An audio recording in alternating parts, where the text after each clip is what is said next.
Our world, warm, comfortable, familiar. But when we look up, we wonder, do we occupy a special place in the cosmos? Or are we merely a celestial footnote? Is the universe welcoming or hostile? We could stand here forever wondering.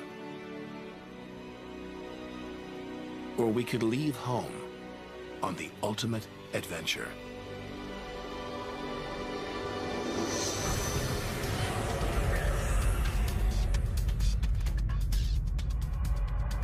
To discover wonders,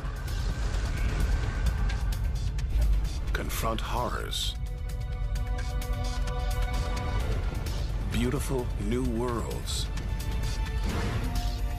malevolent dark forces,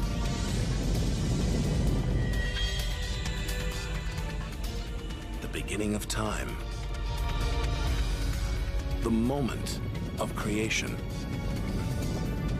Would we have the courage to see it through? Or would we run for home? There's only one way to find out.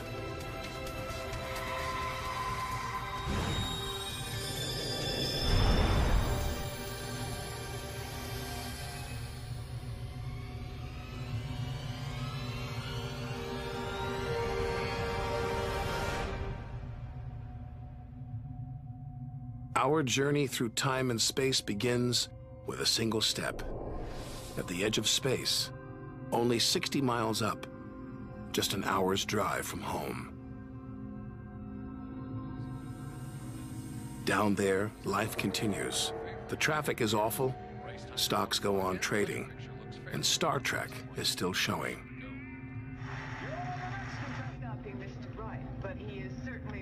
The Blue Jays will be without starter Jim Clancy for a couple of weeks. This morning. When we return home, if we return home, will it be the same? Will we be the same?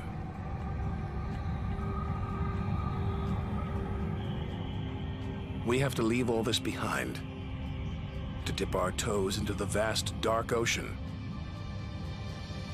On to the moon.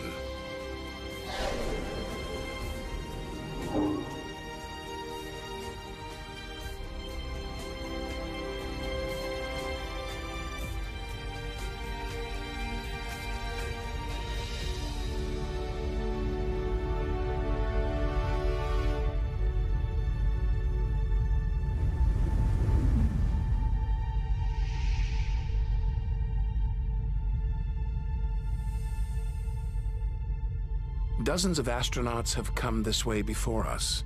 12 walked on the moon itself. Just 250,000 miles from home. 3 days by spacecraft.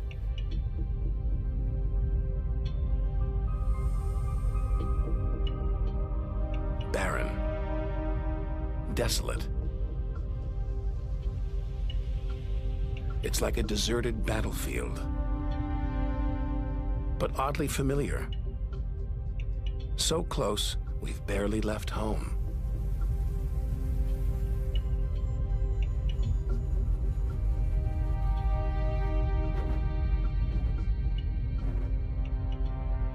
Neil Armstrong's first footprints. Looks like they were made yesterday. There's no air to change them. They could survive for millions of years. Maybe longer than us.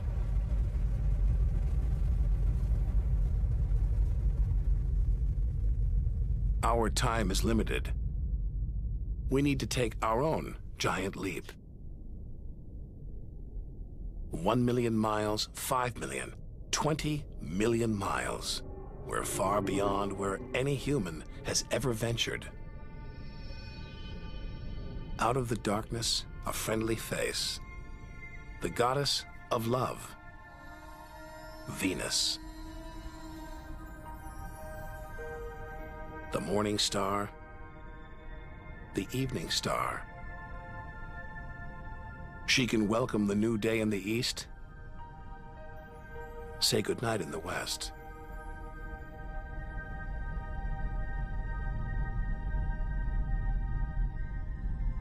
A sister to our planet, she's about the same size and gravity as Earth.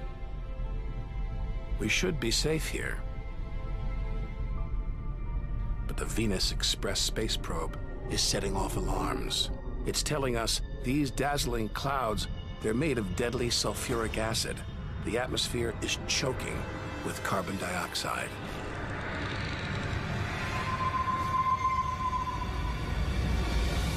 Never expected this. Venus is one angry goddess. The air is noxious, the pressure unbearable. And it's hot, approaching 900 degrees. Stick around and we'd be corroded, suffocated, crushed, and baked.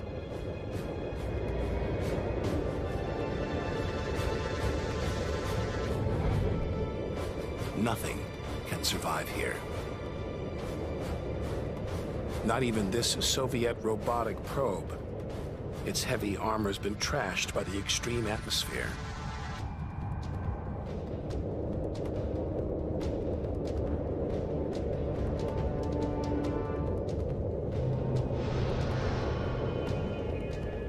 So lovely from Earth. Up close, this goddess is hideous.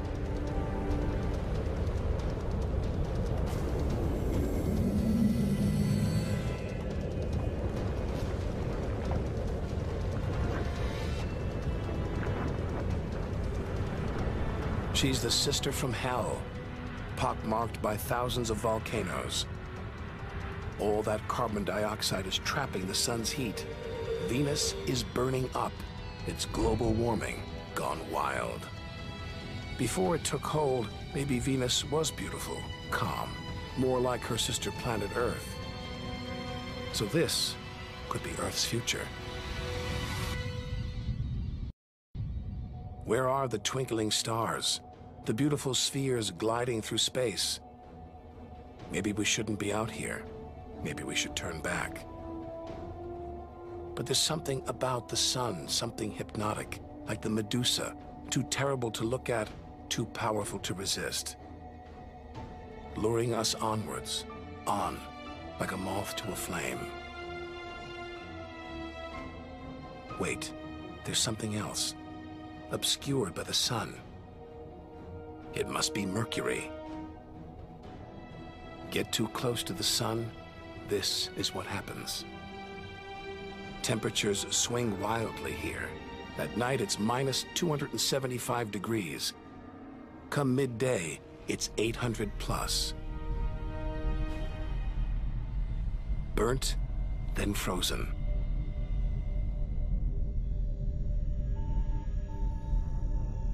The Messenger space probe is telling us something strange. For its size, Mercury has a powerful gravitational pull. It's a huge ball of iron, covered with a thin veneer of rock, the core of what was once a much larger planet. So where's the rest of it? Maybe a stray planet slammed into Mercury, blasting away its outer layers in a deadly game of cosmic pinball. Whole worlds, on the loose, careening wildly across the cosmos, destroying anything in their path. And we're in the middle of it. Vulnerable, exposed, small. Everything is telling us to turn back. But who could defy this? The sun, in all its mesmerizing splendor. Our light, our lives. Everything we do is controlled by the sun, depends on it. It's the Greek god Helios driving his chariot across the sky. The Egyptian god Ra, reborn every day. The summer solstice sun rising at Stonehenge. For millions of years, this was as close as it got to staring into the face of God.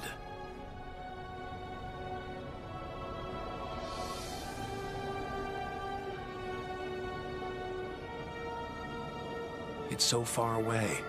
If it burned out, we wouldn't know about it for 8 minutes. It's so big, you could fit 1 million Earths inside it.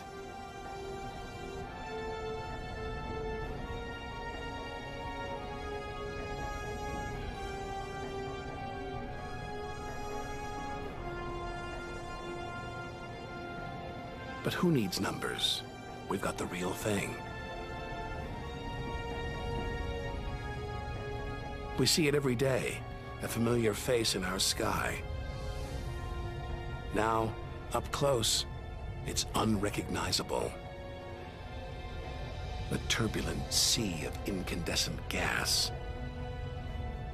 The thermometer pushes 10,000 degrees. Can't imagine how hot the core is. Could be tens of millions of degrees.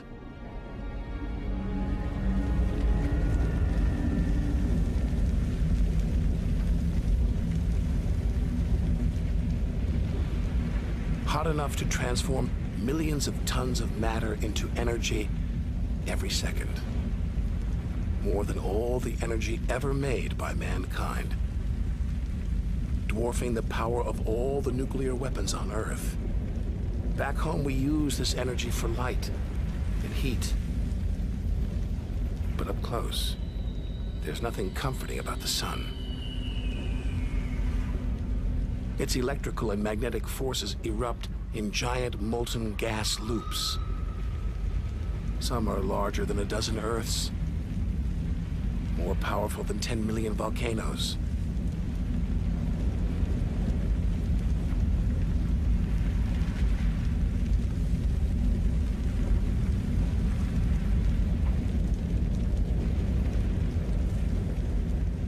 When they burst through, they expose cooler layers below, making sunspots. A fraction cooler than their surroundings, sunspots look black, but they're hotter than anything on Earth. And massive, up to 20 times the size of Earth.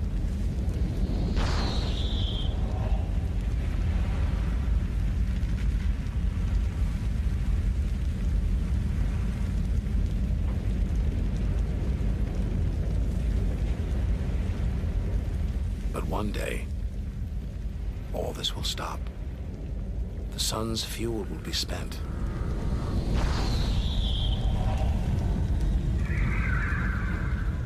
And when it dies, the Earth will follow.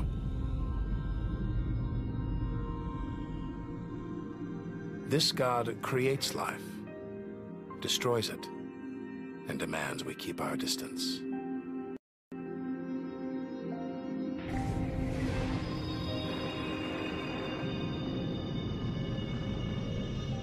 This comet strayed too close.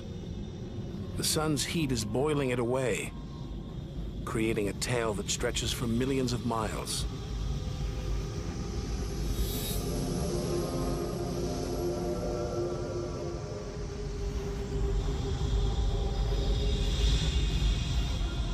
It's freezing it here. There's no doubt where this comet's from, the icy wastes of deep space. But all this steam, geysers and dust, it's the sun again, melting the comet's frozen heart. Strange, a kind of vast, dirty snowball covered in grimy tar. Tiny grains of what looks like organic material preserved on ice since who knows when. Maybe even the beginning of the solar system. Say a comet like this crashed into the young Earth billions of years ago. Maybe it delivered organic material and water, the raw ingredients of life. It may even have sown the seeds of life on Earth that evolved into you and me.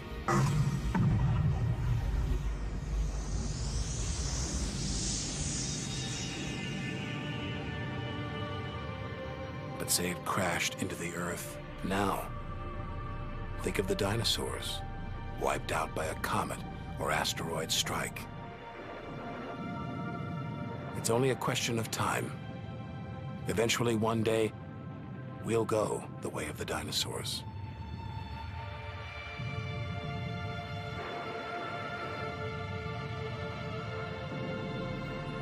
If life on Earth was wiped out, we'd be stuck out here, homeless, adrift in a hostile universe.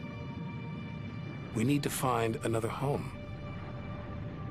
Among the millions, billions of planets, there must be one that's not too hot, not too cold, with air, sunlight, water, where, like Goldilocks, we could comfortably live.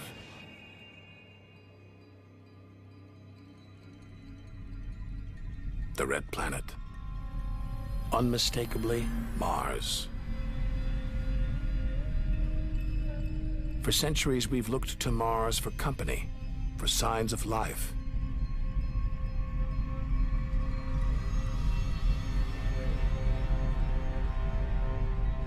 Could there be extraterrestrial life here? Are we ready to rewrite the history books, to tear up the science books, to turn our world upside down? What happens next could change everything.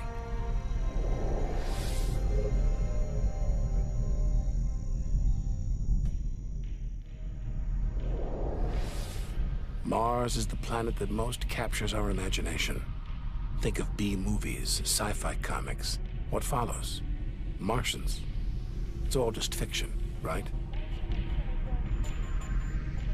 But what if there really is something here? Hard to imagine, though. Up close, this is a dead planet. The activity that makes the Earth livable shut down millions of years ago here. Red and dead. Mars is a giant fossil.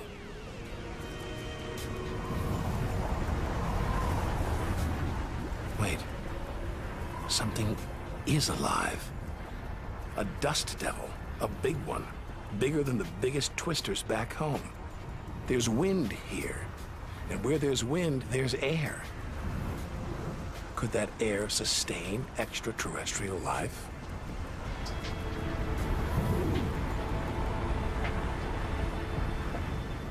It's too thin for us to breathe. And there's no ozone layer. Nothing to protect us against the sun's ultraviolet rays. There is water, but frigid temperatures keep it in a constant deep freeze. It's hard to believe anything could live here. Back on Earth, there are creatures that survive in extreme cold, heat, even in the deepest ocean trenches. It's as though life is a virus. It adapts, spreads. Maybe that's what we're doing right now, carrying the virus of life across the universe. Even in the most extreme conditions, life usually finds a way. But on a dead planet, with no way to replenish its soil, no heat to melt its frozen water,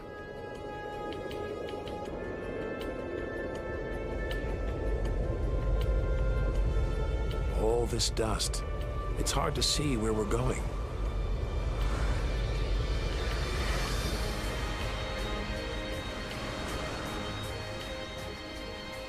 Olympus Mons, named after the home of the Greek gods. A vast, ancient volcano, 3 times higher than Everest. There's no sign of activity. Since its discovery in the 1970s, it's been declared extinct. Hang on. These look like lava flows, but any sign of lava should be long gone, obliterated by meteorite craters, unless this monster isn't dead, just sleeping. There could be magma flowing beneath the crust right now, building up, waiting to be unleashed.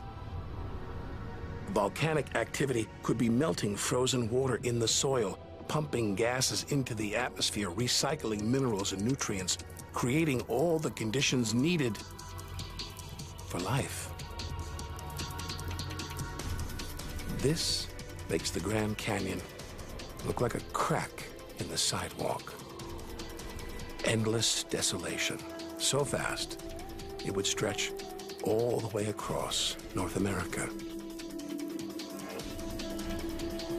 But here, signs of activity, erosion, and what looks like dried up riverbeds. Maybe volcanic activity melted ice in the soil, sending water gushing through this canyon. Underground volcanoes could still be melting ice, creating water. And where there's water, there could be life.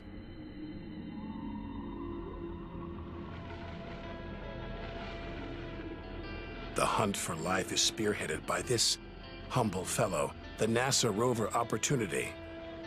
It's finding evidence that these barren plains were once ancient lakes or oceans that could have harbored life.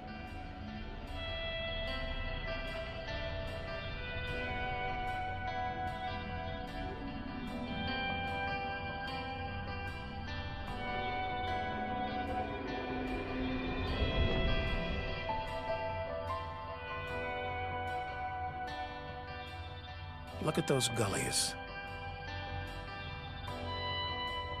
Probes orbiting Mars keep spotting new ones. More proof that Mars is alive and kicking. That water is flowing beneath its surface right now. Water that could be sustaining Martian life.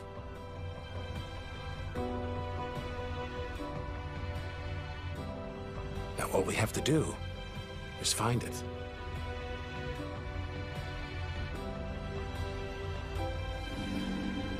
Maybe we've already found what we're looking for on Earth. Some think that life started here and then migrated to Earth.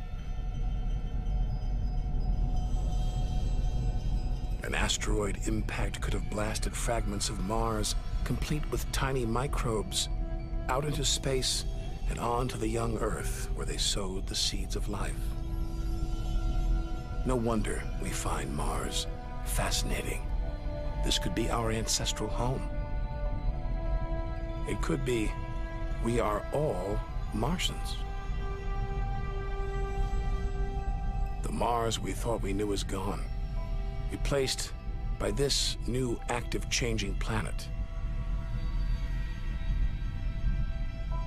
And if we don't know Mars, our next door neighbor, how can we imagine what surprises lie ahead?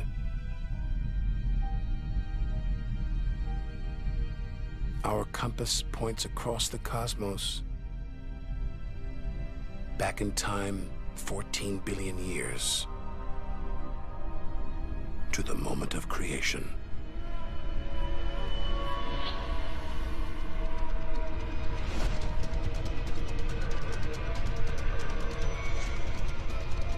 This is getting scary.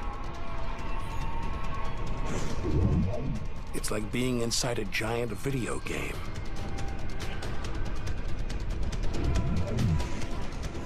These are all too real. Asteroids, some of them hundreds of miles wide. This one must be about 20 miles long. And there, perched on it, a space probe. Can't have been easy parking on an asteroid traveling at 50,000 miles an hour. It's a lot of effort just to investigate some rubble.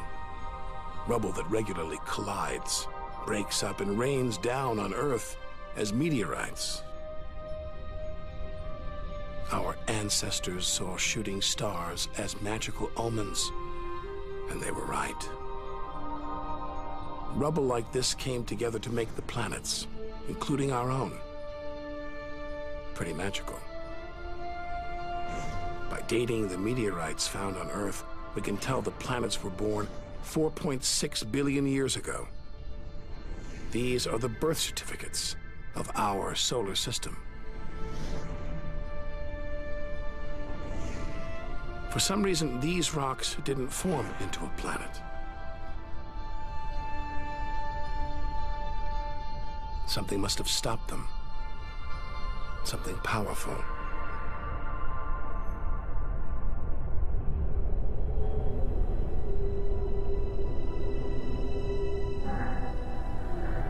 Jupiter. What a monster. At least 1,000 times bigger than Earth, so vast you could fit all the other planets inside it. Something this massive dominates its neighbors. Its gravity is pulling the asteroids apart.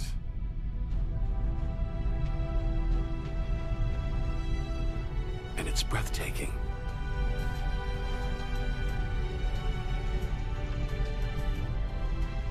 But this beauty is a beast. It's almost all gas. Land here and we'd sink straight through its layers into oblivion.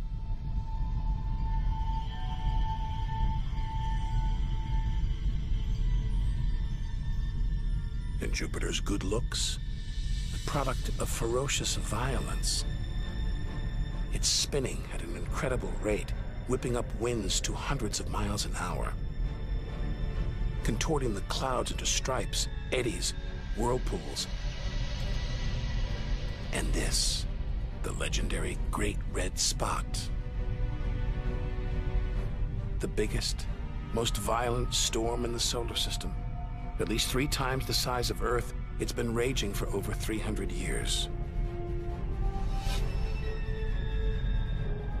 All these churning clouds must have sparked an electrical storm. Just one bolt is 10,000 times more intense than any at home.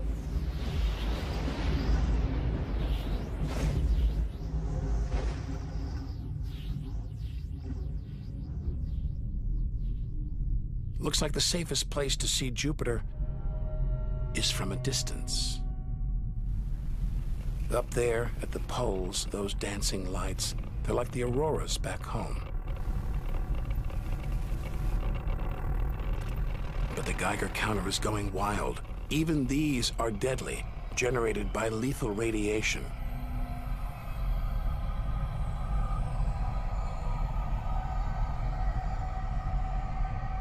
Out here, nothing is what it seems.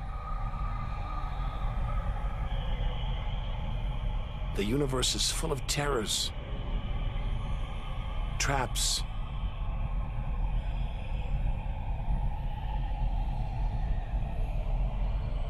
maybe this is a safe haven, the multicolored moon Io.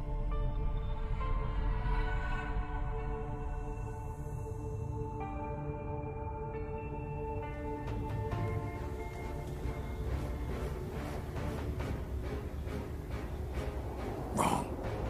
Very wrong. Those brilliant colors are molten rock, volcanoes, spewing lava.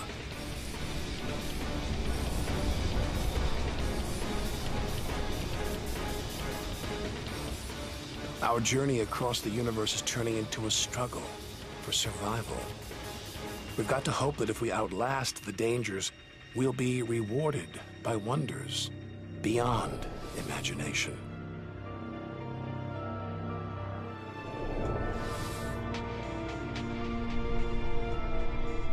"400 million miles from Earth.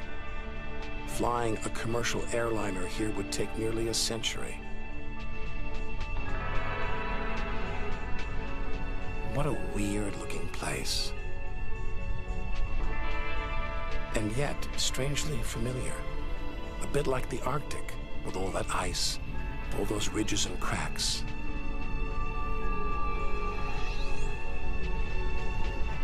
It's Jupiter's moon, Europa. And maybe like the Arctic, this ice is floating on water, liquid water. But we're 500 million miles from the sun. Surely Europa is frozen solid.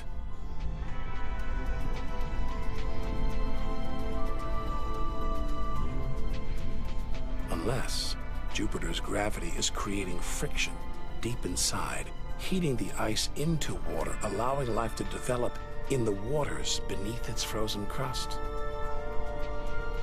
We might be feet away from aliens.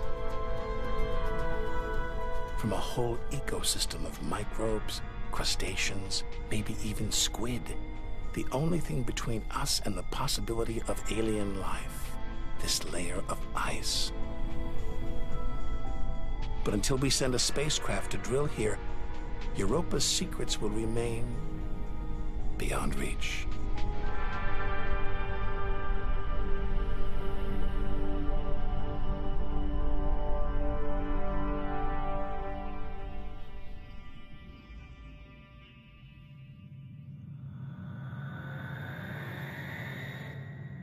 It's captivated our imaginations, haunted our dreams.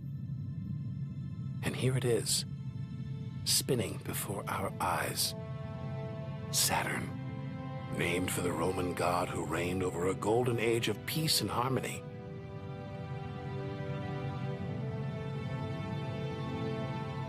This planet's a giant ball of gas, so light it would float on water.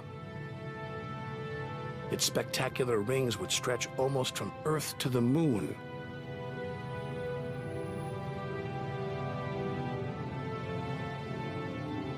There's the Cassini orbiter. It's picking up ghostly radio emissions, probably generated by auroras around Saturn's poles. This is the real music of the spheres.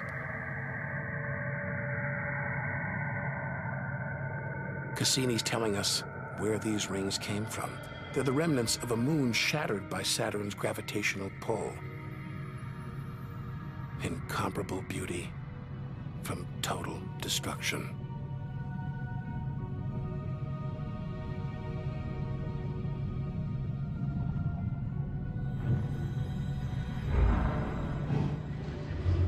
Billions of shards of ice, some as small as ice cubes, others the size of houses. They collide, break apart, reassemble. It's like a snapshot of our early solar system. As dust and gas orbited the newly born sun, and gravity worked its magic, pulling the lumps together until from space trash like this, our home emerged.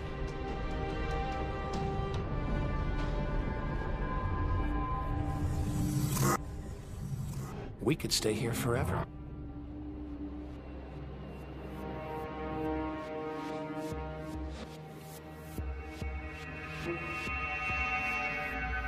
But there's so much further to go, so much more to see. Like this moon wrapped in thick clouds. Titan.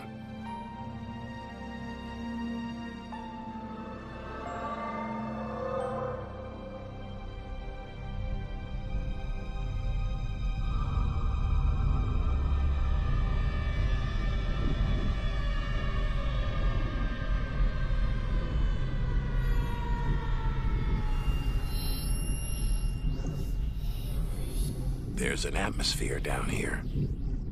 There's wind, rain, even seasons. Rivers, lakes, and oceans. It looks so familiar, so similar to Earth.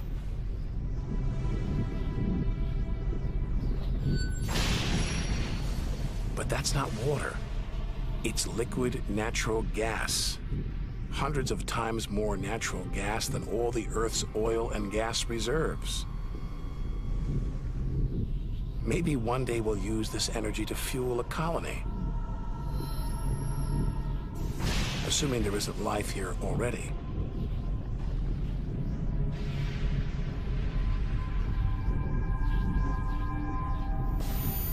The Huygens space probe is here to find out. It's telling us there's organic material in the soil, but it's so cold, minus 300 degrees. There's no way life could develop. Unless Titan warms up. The sun is supposed to get hotter. When it does, maybe life will spring up here, just like it did on Earth. And as the Earth gets too hot for us, maybe we'll move to Titan. One day we might call this distant land home.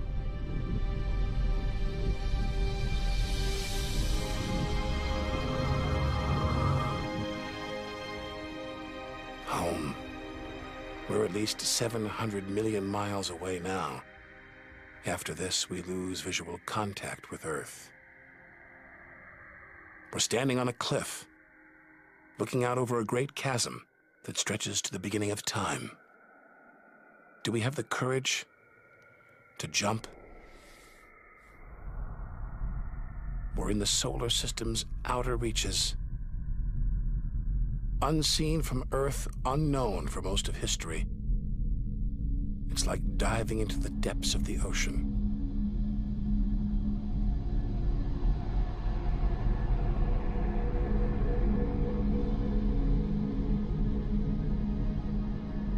Those rings make it look like Uranus has been tilted off its axis, toppled over by a stray planet.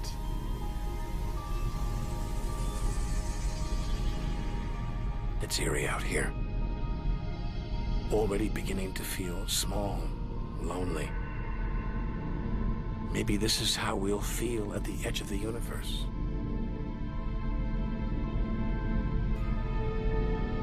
But we've barely left the shore. If the solar system was 1 mile wide, so far we've traveled about 3 inches.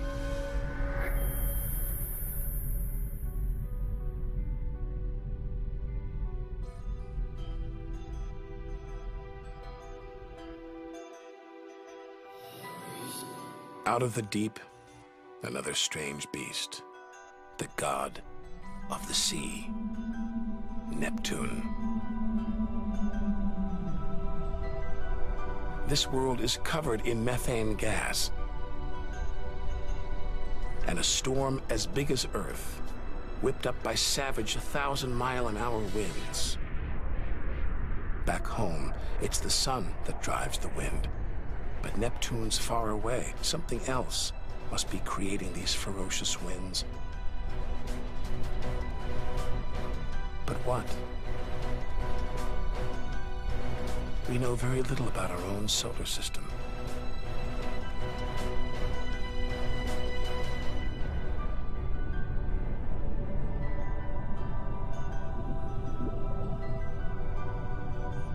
After all those balls of gas, a solid moon. Triton. Solid, but not stable. Just look at those geysers, cosmic smokestacks, pumping out strange soot. And this moon is revolving around Neptune in the opposite direction of the planet's spin. A cosmic battle of wills that this angry moon is destined to lose. Neptune's massive gravity is pulling on Triton, slowing it down, reeling it in. One day, it will be ripped apart by Neptune. And that's it. No more moons, no more planets in our solar system. It's getting colder. We're getting further from the sun, slipping from the grip of its gravitational tentacles. But this isn't a void. It's teeming with frozen rocks, like Pluto. Until recently, we thought Pluto was alone. Beyond it, nothing. We were wrong. More frozen worlds. Discoveries so new nobody can agree what to call them. Plutinos, ice dwarfs, cubewanos. Our solar system is far more chaotic and strange than we had imagined.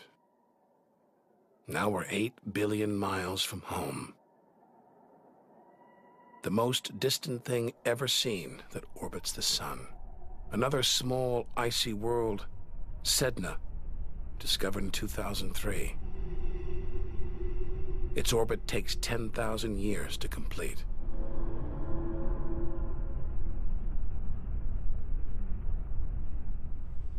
Hang on. There's something else out here. 10 billion miles from home, the space probe Voyager 1. This bundle of aluminum and antennae give us close-up views of the giant planets and discovered many of their strange moons.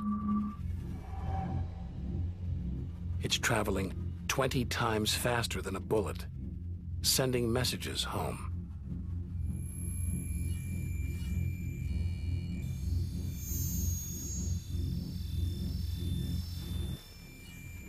That gold plaque, it's a kind of intergalactic message in a bottle. A greeting recorded in different languages. Hello from the children of planet Earth.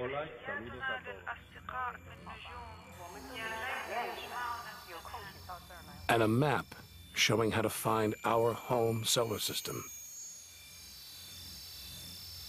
The great physicist Stephen Hawking thinks it was a mistake to roll out the welcome mat. After all, if you're in the jungle, is it wise to call out?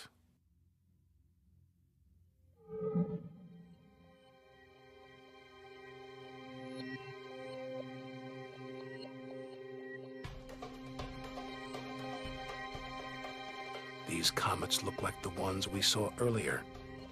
There's a theory that the raw materials for life began out here on a rock like this until something dislodged it, sending it hurtling towards the Earth. And seeing all this ice, maybe comets carried water to Earth too. The water in the oceans, in your body. All from this distant celestial ice machine.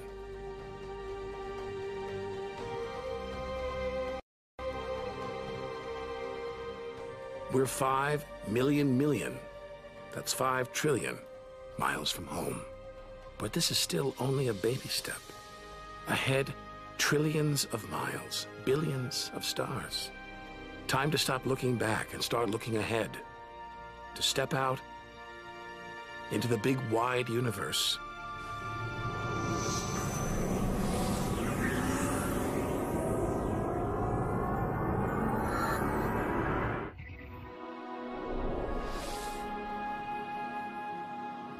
Interstellar space.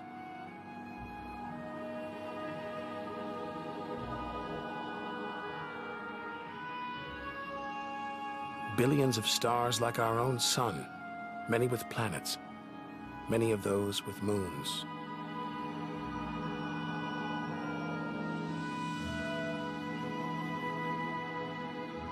It's hard to know which way to go. There are infinite possibilities. We're going to need a serious burst of acceleration.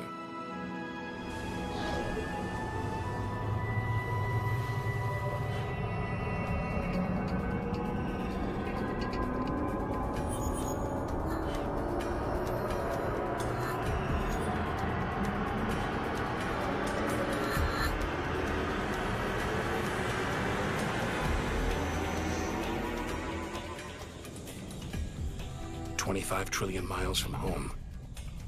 A 150,000-year ride in the space shuttle. And we've only just reached the first solar system beyond our own. Alpha Centauri. Not one, but 3 stars. Spinning around each other, locked in a celestial standoff.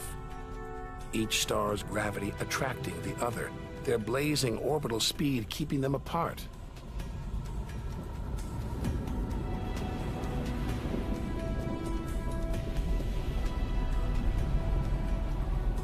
Get between them and we'd be vaporized. Trillions of miles from home. So far that miles are becoming meaningless. Out here we measure in light years. Light travels 6 trillion miles a year, so we are over 4 light years from home. Distances so vast, they're mind-boggling.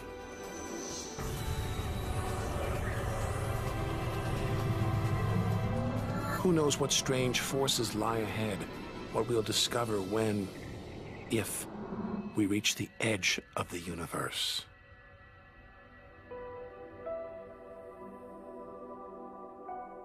Ten light years from Earth, the star Epsilon Eridani.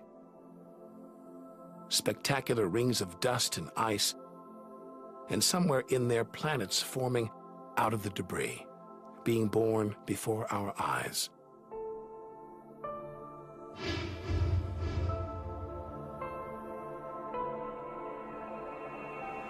Asteroids and comets everywhere.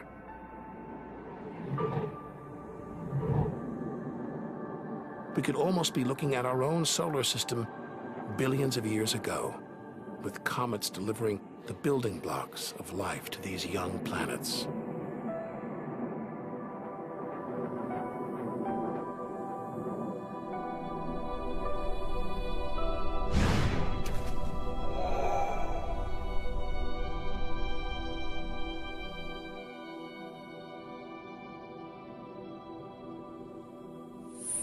At the center of all the action, a star smaller than our sun, still in its infancy.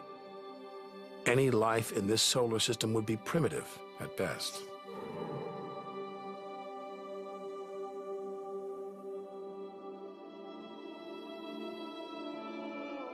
There must be more mature solar systems out here, but finding them is like looking for a needle in a cosmic haystack.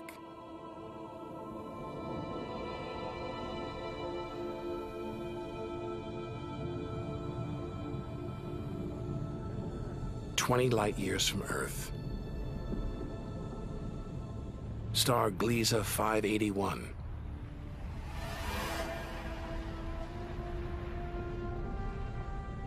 It's about the same age as our sun.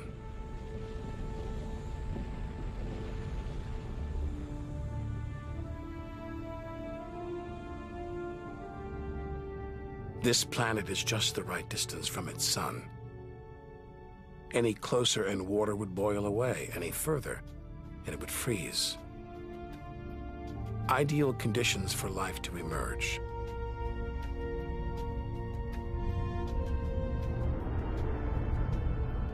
And if a comet has struck, delivering water and organic materials, then life, complex beings like us, even civilizations like our own, could be down there, right now.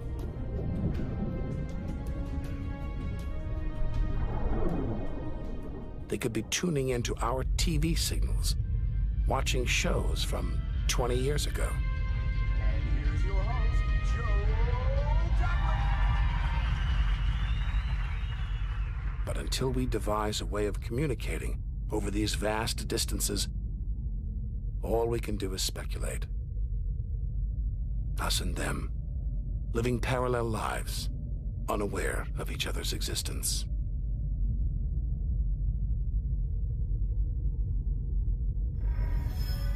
Unless life has come and gone.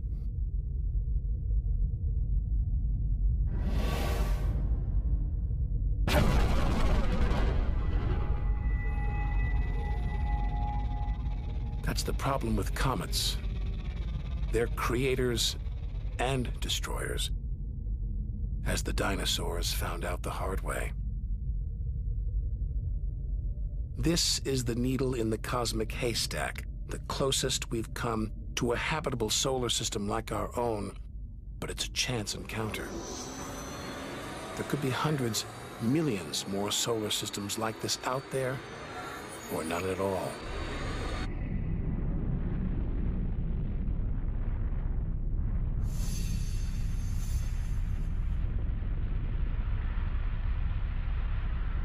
Some of the atmosphere on this planet, Bellerophon, is being boiled away by its nearby star.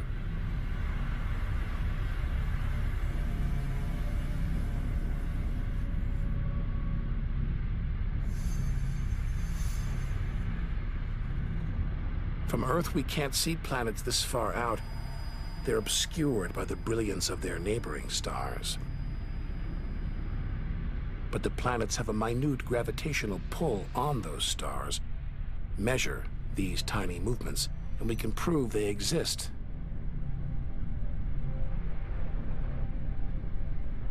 That's how we tracked down Bellerophon in the 1990s. And hundreds of other distant planets.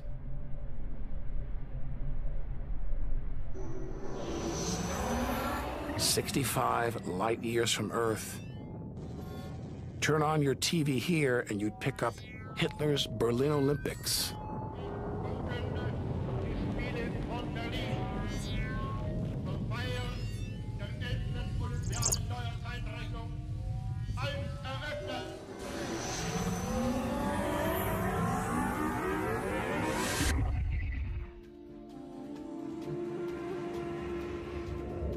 The twin stars of Algol, known to the ancients as the Demon Star. From Earth, it appears to blink as one star passes across the other. Up close, it's even stranger. One star is being sucked towards the other.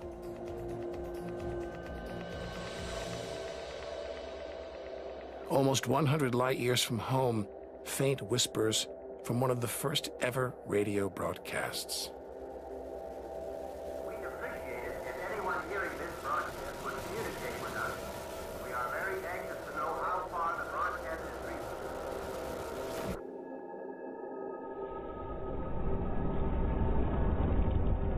reaching. From here on out, it's as if the Earth never existed.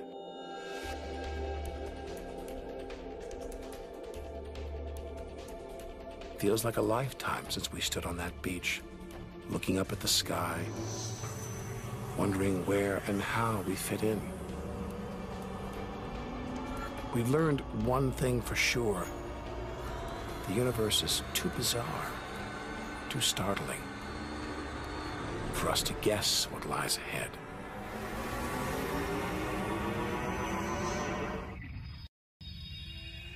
Deep inside our galaxy, the Milky Way. Pinpricks of light that have inspired 1,001 tales. The Seven Sisters, the daughters of the ancient Greek god Atlas, transformed into stars to comfort their father as he held the heavens on his shoulders.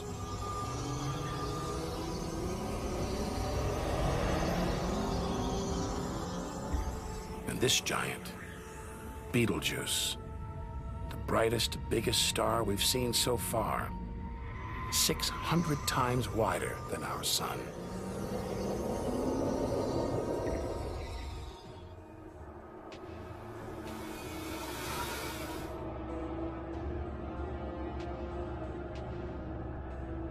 But this, it's not a star,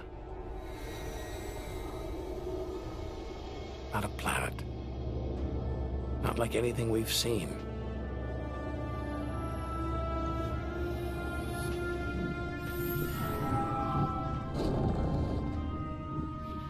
A ghostly specter more than 1,300 light years from Earth. Orion's dark cloud. Dust and gas shrouding us.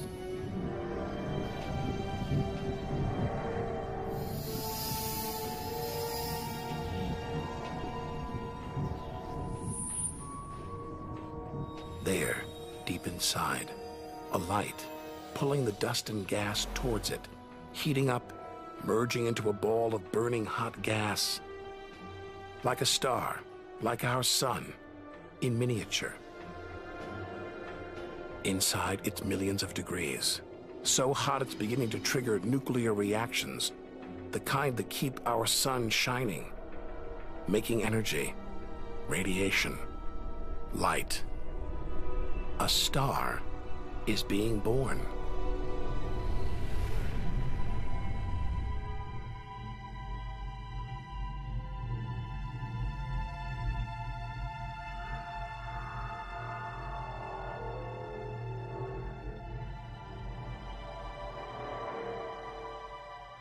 Orion's dark cloud is a vast star factory.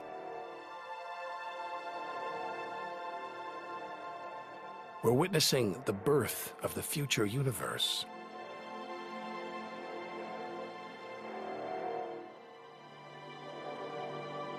We've come to expect destruction, but this is one of the universe's greatest acts of creation: star birth.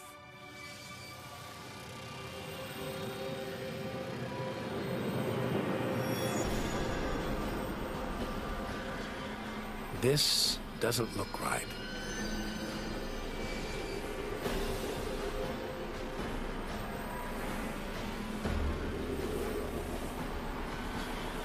Jets of gas exploding out with tremendous force, blasting dust and gas out for millions of miles.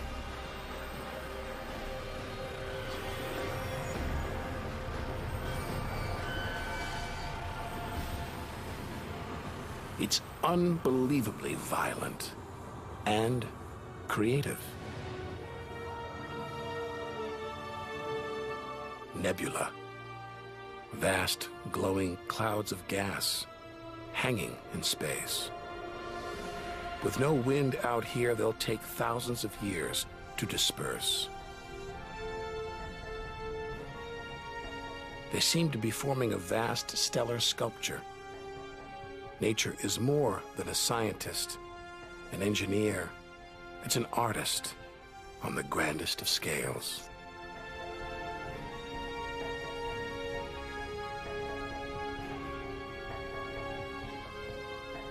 And this is a masterpiece.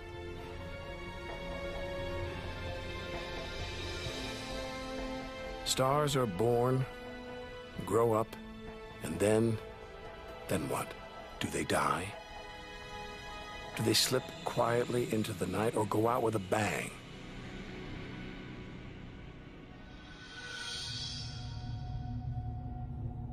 Somewhere between here and the edge of the universe lies the answer.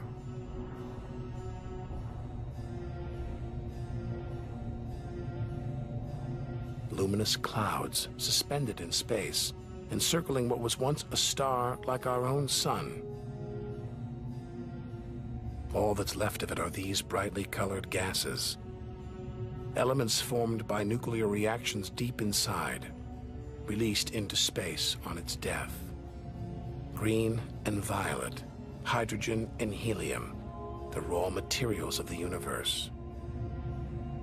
Red and blue, nitrogen and oxygen, the building blocks of life on Earth. For us to live, stars like this had to die. Every atom in our body was produced by nuclear fusion. In stars that died long before the Earth was even born. We are all the stuff of stars.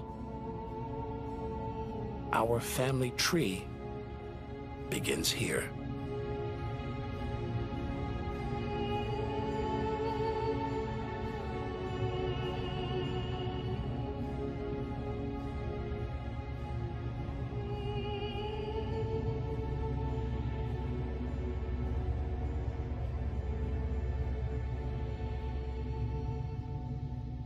At its heart, the ghost of a star.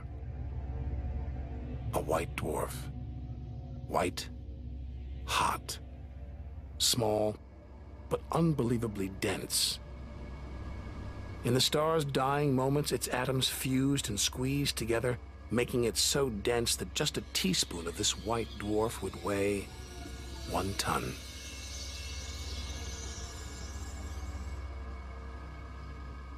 It's a chilling premonition of our sun's fate. 6 billion years from now, it'll become a white dwarf. Its death will herald the end of life on Earth. Makes you wonder how many other worlds have come and gone. Celestial stories left untold. Lost forever. But the greatest story of them all is still to be told. We must go back through time to the very first chapter to learn how the universe began.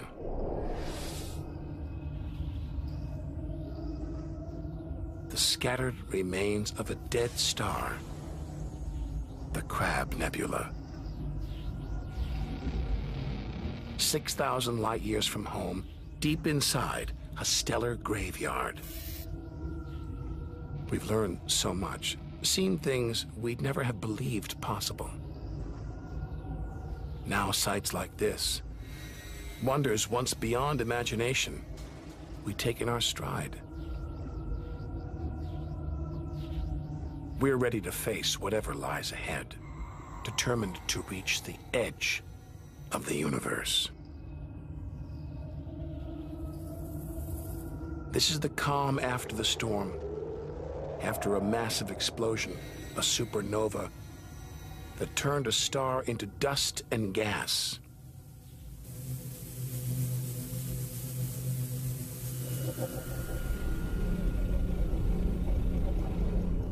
The eye of the storm, a spinning, pulsating star, a pulsar.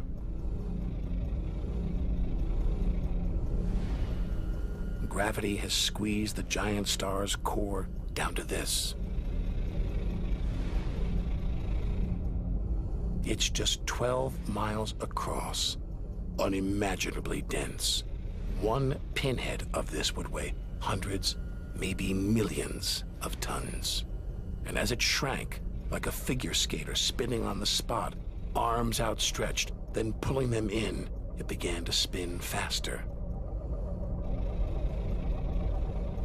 Two beams of light, energy, radiation, spinning 30 times a second, powering the huge cloud of dust and gas. There's so much radiation here, more even than on the sun.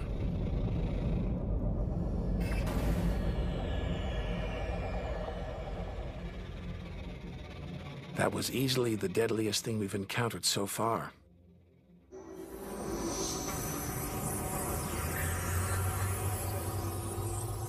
Once it would have terrified us. But now we realize that without the dangers, there'd be no wonders. Without the nightmares, there'd be no dreams.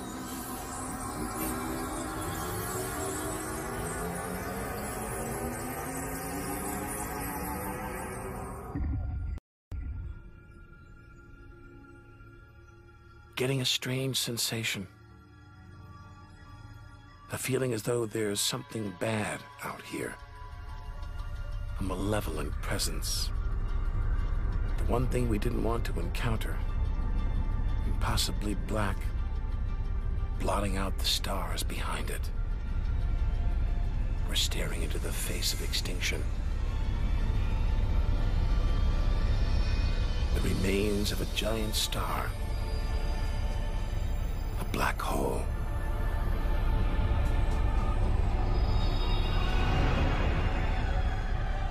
Far denser than a pulsar. And impossible to resist.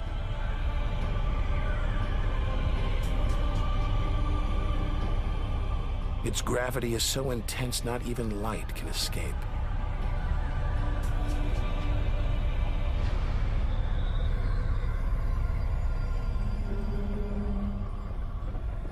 This asteroid, it's a lump of solid rock, but it's actually stretching, being dragged towards the gaping hole. Inside, there's no matter as we know it. No time, no space. All the rules of physics collapse.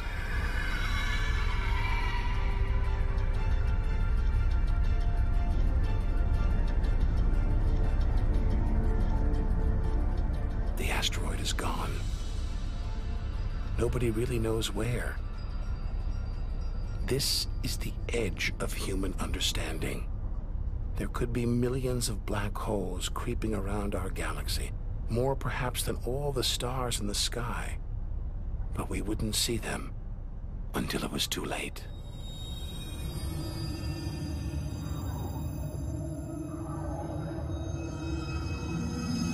Like this star, spiraling, disappearing down an invisible sinkhole. Who's to say we don't live inside a vast black hole? That the whole universe isn't inside one right now, inside another universe. Think about it for too long and your mind reels. Sometimes it feels like the more we see, the less we know.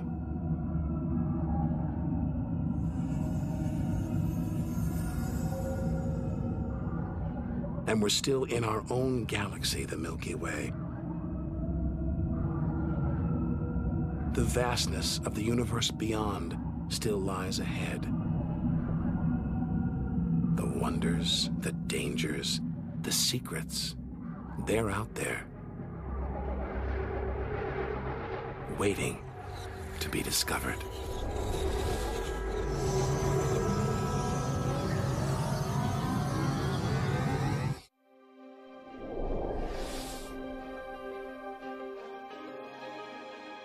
"7,000 light years from home."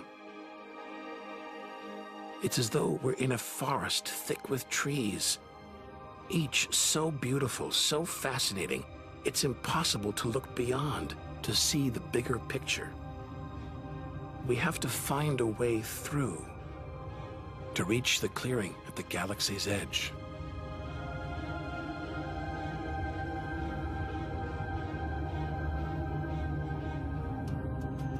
But faced with sights like this, it's hard to leave. A colossal, glowing cloud, topped by these great towers of dust, the pillars of creation, like a gateway into the unknown. A star factory packed with embryonic star systems, each larger than our solar system.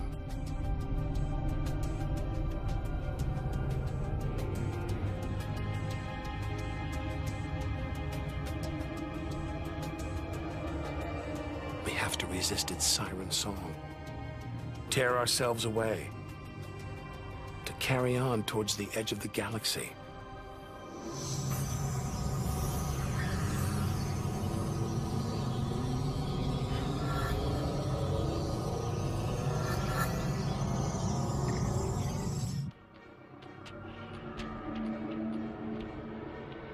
Dazzled by the Milky Way's beauty, we've been blinded to its terrors and strayed into a cosmic minefield.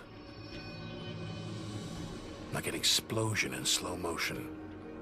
A massive star, millions of times brighter than our sun. It's going into meltdown. The fuel that sustains it is running out, the nuclear reactions that power it winding down. We're watching its death throes.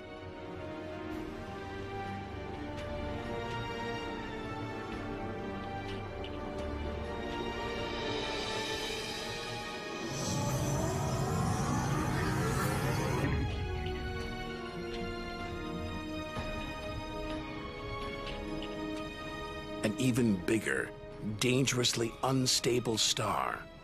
But this one's about to explode. And when a star this big dies, it's 100 times more violent than a supernova. We've stumbled into the most violent star death of all, a hypernova.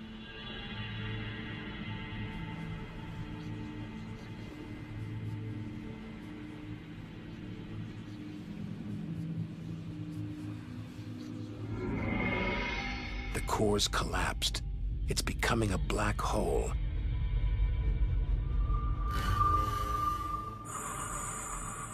And that's the shock wave surging through the star, ripping its outer layers into space.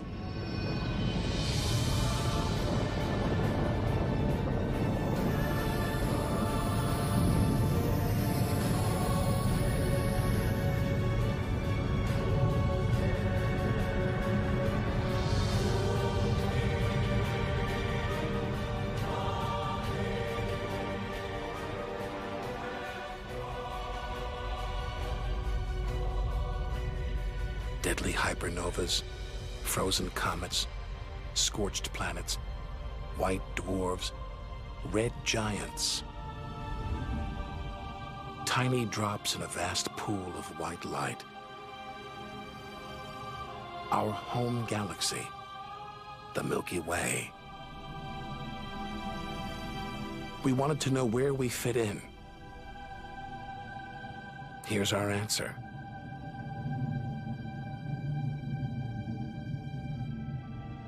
civilizations past and present, everyone that's ever lived. The smallest bug, the highest mountain, all of it invisible, not even a tiny speck.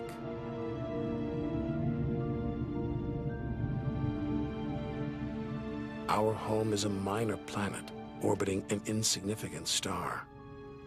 If it disappeared right now, who would even notice?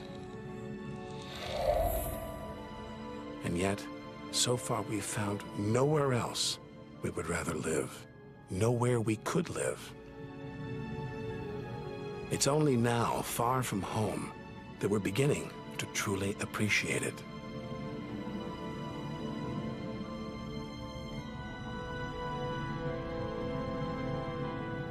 Look at all these stars. Hundreds of thousands of them.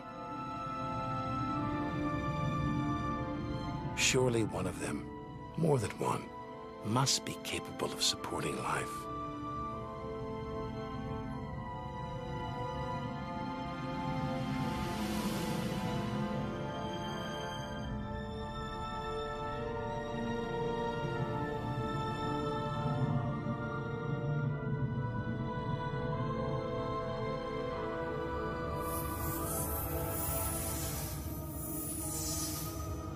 Maybe here in this swarm of stars, the Great Cluster. Back in the 1970s, astronomers sent a message in this direction, detailing the structure of our DNA and our solar system's location. But the message won't arrive here for another 25,000 years.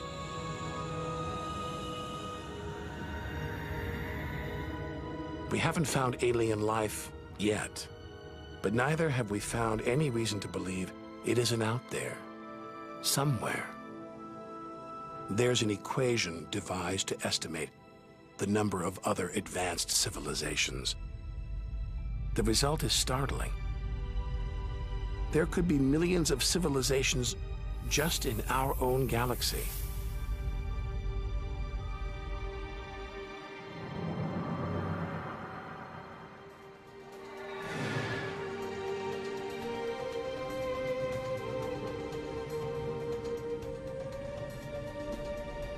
Everything we've seen so far is inside the Milky Way.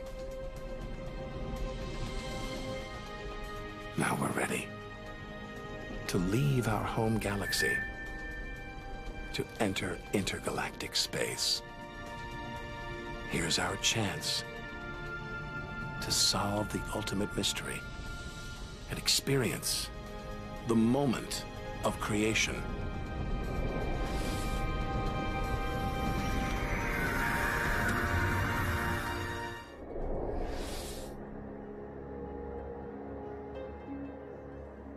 Beyond the Milky Way, through the vast expanse between galaxies, against all the odds, we've made it to intergalactic space.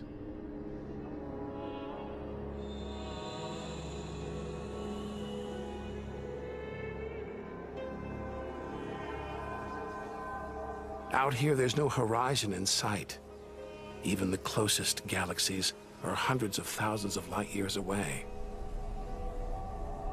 The remains of galaxies ripped apart by the Milky Way's huge gravitational pull, scattered among nothing.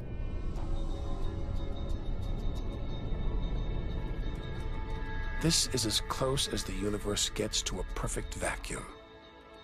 But even this isn't totally empty. There are thin wisps of gas, fine traces of dust, and something else. Dark matter. So mysterious we can't see it, feel it, taste it, touch it, or even measure it. Yet so common, it could make up over 90% of all the matter in the universe. If dark matter does exist, it means there's no such thing as empty space. Even out here, we're surrounded by matter. We think it exists because of its apparent hold on galaxies, like this one, the Large Magellanic Cloud.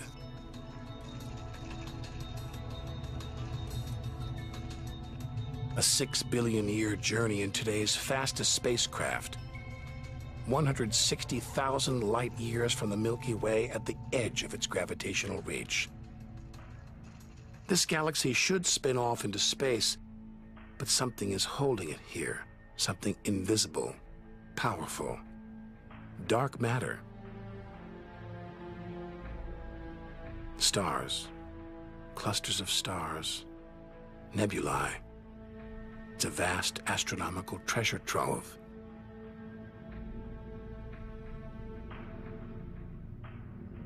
Look at this. It's like a string of gleaming pearls. It's a fireball, expanding out from what must have been a massive explosion. A supernova. So bright that when light from the explosion reached Earth 20 years ago, it was visible to the naked eye. And so violent, it triggered a string of nuclear reactions, forcing atoms together, creating new elements. Gold, silver, platinum, blasting them out into space.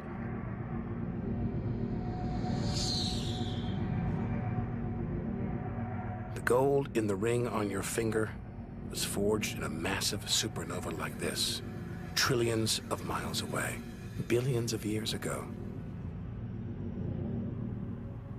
Before we left home, the universe seemed separate. Something out there, up in the sky. But now we know better. We are the universe, and it is within us.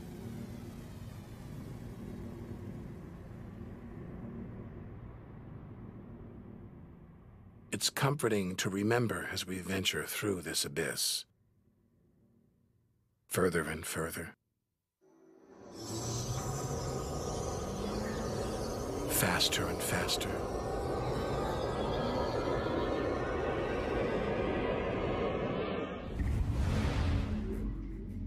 The Andromeda Galaxy, 2.5 million light years away. It's racing through space. Everything blown apart like shrapnel in an explosion. We're seeing this galaxy as it was when our ape-like ancestors first walked on the African plains.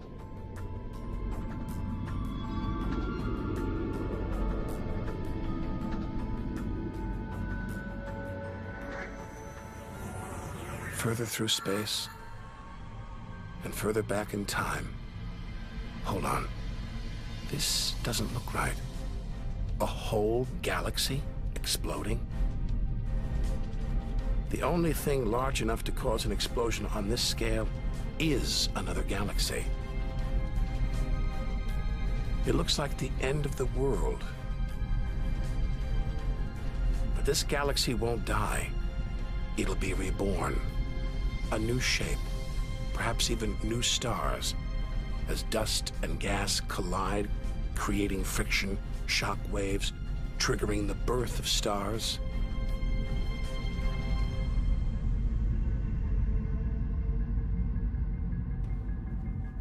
There's order in this chaos, a pattern behind the infinite variety, an endless cycle of birth and death, creation and destruction.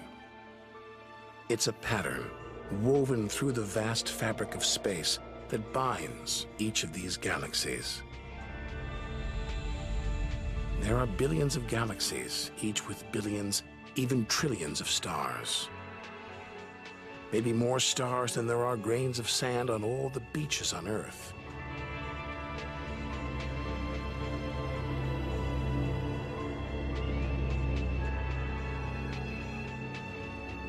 We're finally beginning to see the big picture. And it's grander than we ever imagined. This galaxy, the huge Pinwheel Galaxy, is so far from Earth that if we send a message home now, it will take 27 million years to get there. Who knows whether our species, our planet, will still be around to receive it.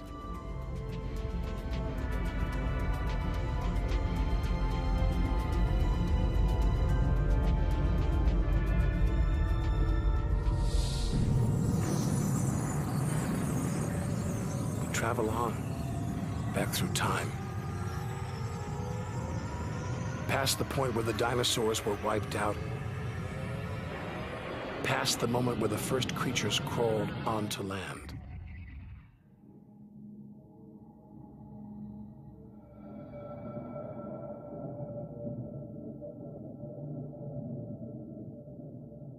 $2 billion light years from home, closing in on the edge of the universe, going back to the beginning of time. This isn't a galaxy. It's brighter than 100 galaxies. A blinding beam of energy surging for trillions of miles.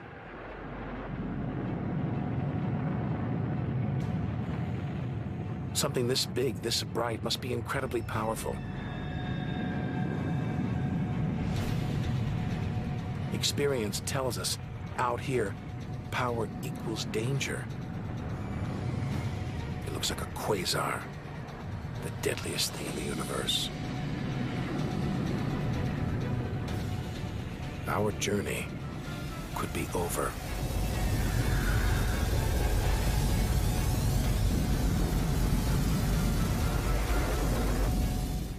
The deadliest, most powerful thing in the universe. A quasar. A swirling cauldron of superheated gas.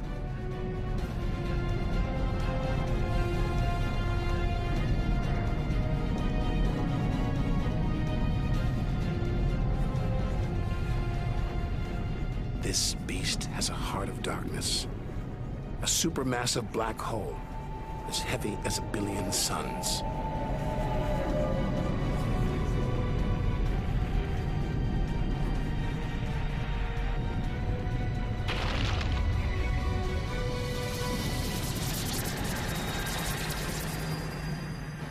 It's ripping apart whole stars, devouring them, until they're nothing, lost forever from the visible universe.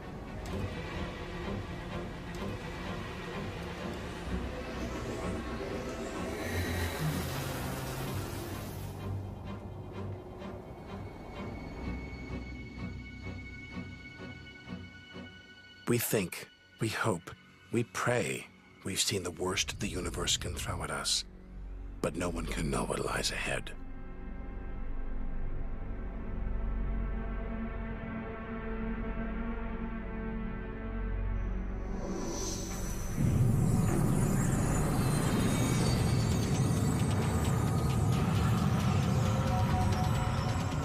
We'll need to go further, go faster.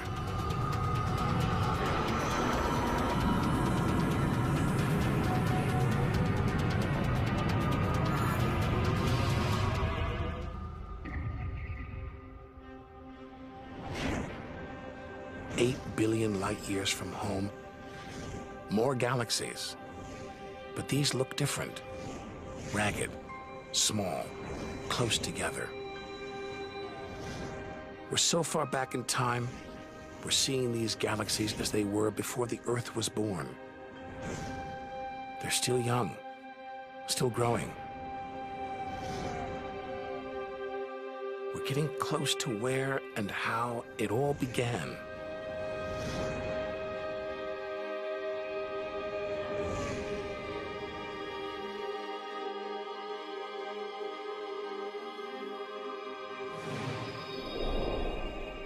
Look at the galaxies now. They're more like primitive plankton, floating in a vast dark ocean.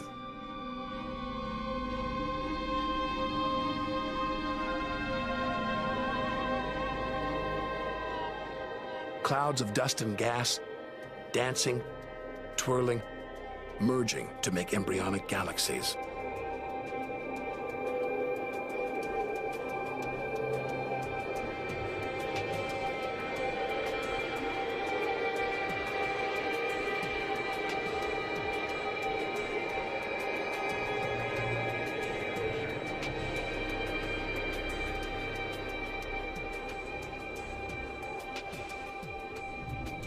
They're disappearing. We've gone back before the stars were born. into a cosmic dark age. And before that, light, the afterglow from the massive explosion that created the known universe.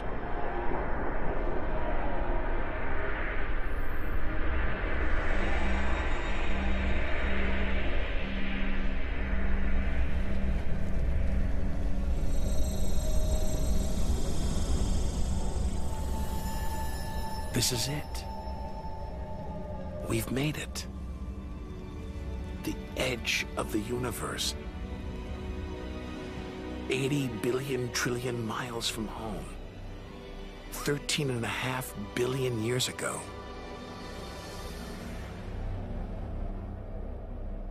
The very instant of the Big Bang, the most violent, most creative moment in history. Everything that's ever happened follows from this moment.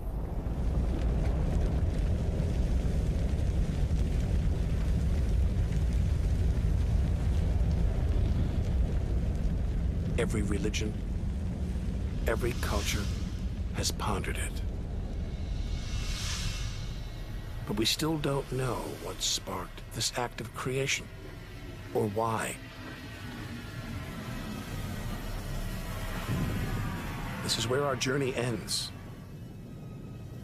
and the universe begins.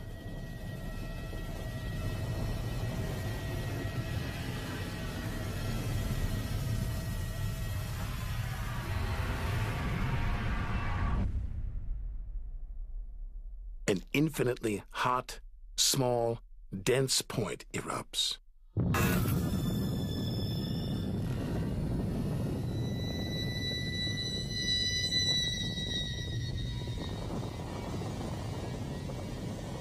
Creating space, time, matter, our universe itself.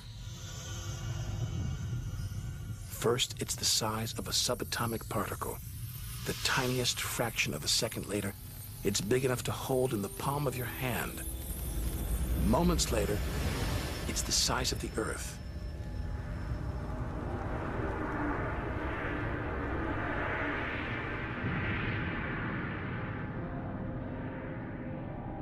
Today, the light from the Big Bang is still spreading out. You can hear it as a radio hiss. See it as television static.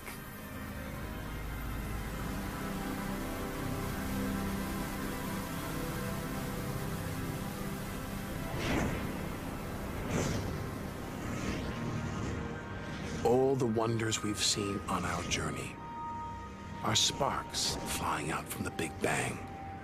Galaxies, stars, planets, all cosmic debris. We go forward through time, riding the blast wave.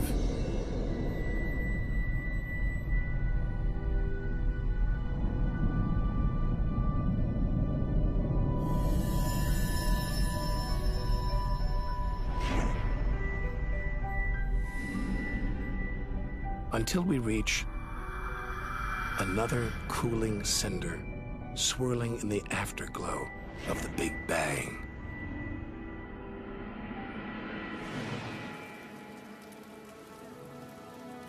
We're back where we started, home. Only now can we really know it. Smaller, more fragile than we ever imagined. Destined to die, swallowed by a dying sun. But we shouldn't despair. We should rejoice. We've managed to experience the wonders of the universe. We should celebrate our achievements and enjoy our moment in the sun.